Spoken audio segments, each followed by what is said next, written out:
I thrifted this gem from a local secondhand store, and I hope you enjoy it as much as I do.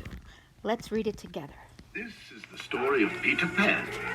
You can read along with me in your book. You'll know it is time to turn the page when you hear the chimes ring like this. Let's begin now. All this has happened before, and it will all happen again. But this time it happened to Wendy, John, and Michael Darling. Peter Pan chose this house because in it were people who believed in him. The boys made him the hero of all their nursery games. Wendy, the eldest, was the supreme authority on Peter Pan. Peter Pan is a boy who decided never to grow up. He lives far, far away in Neverland. See the twinkling stars? Every night, Wendy would tell her brothers stories about Peter Pan's marvelous adventures with pirates and Indians. Peter Pan himself would often hide just outside the nursery window with the pixie Tinkerbell and listen to the stories. On this particular night, Peter Pan overheard Wendy telling her brothers some very unhappy news. I'm afraid there will be no more stories. Mother and Father say that it's time I grew up. This will be my last night in the nursery. Peter couldn't let that happen. He burst into the room. Come on, Wendy. I'm going to take you with me to Neverland. You'll never have to grow up there. Peter Pan!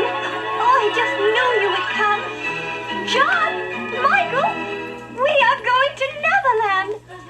But Peter, how will we get there? We'll fly, of course. All it took was a happy thought and a little pixie dust, and out the bedroom window they flew. They dipped and soared through the night until at last they were flying over Neverland. Oh, Peter, it's just as I dreamed it would be. Look, Michael, there's Mermaid Lagoon, and the Indian camp, and John, there's Captain Hook's pirate ship.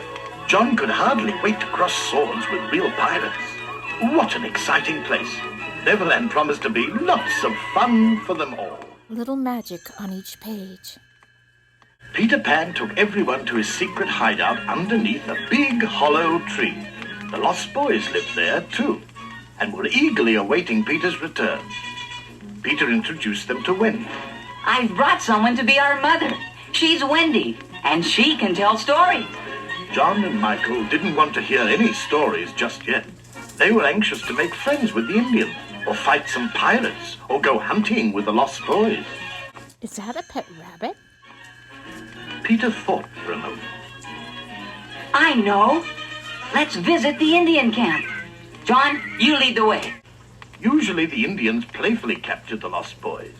But this time, the Indian chief was much too upset to play games. His daughter, Princess Tiger Lily, was missing. She had been kidnapped by the infamous pirate, Captain Hook. This is my plan. Said Hook to Tiger Lily. You tell me the hiding place of Peter Pan, and I will set you free. But Tiger Lily would not betray Peter's secret. Do you see the fish? Flying to the rescue, Peter Pan dumped Hook into the sea and returned Tiger Lily to her father. Captain Hook was furious. Blast that Peter Pan! I'll trap him if it's the last thing I do.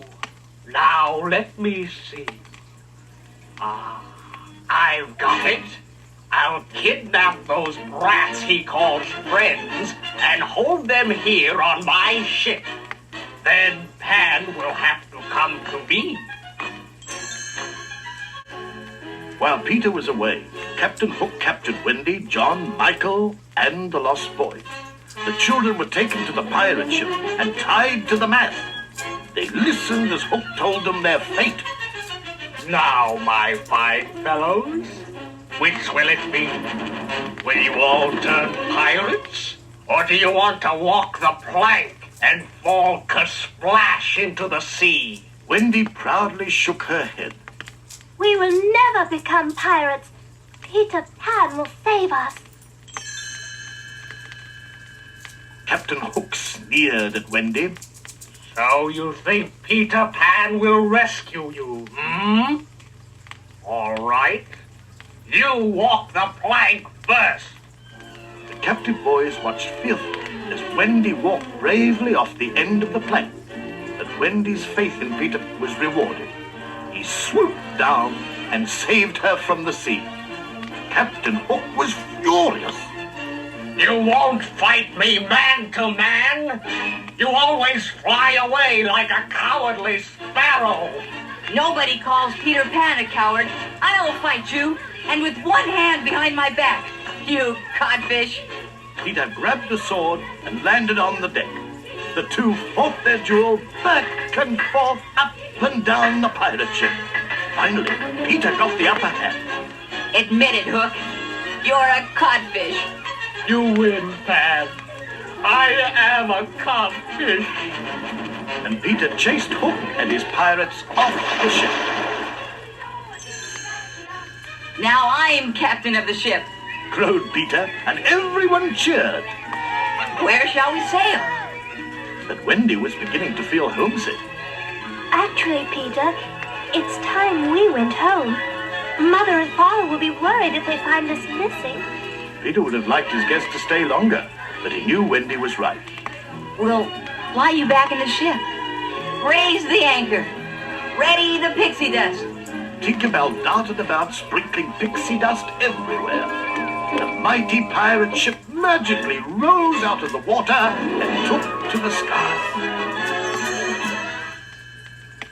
After Michael, John, and Wendy had been safely returned home, they watched the pirate ship sail silently back to Neverland.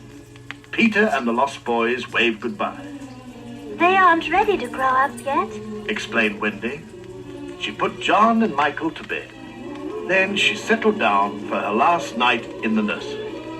Wendy was smiling as she slipped into sleep. She would never forget the boy, Peter Pan, and the wonderful adventure they all had in Neverland. The end.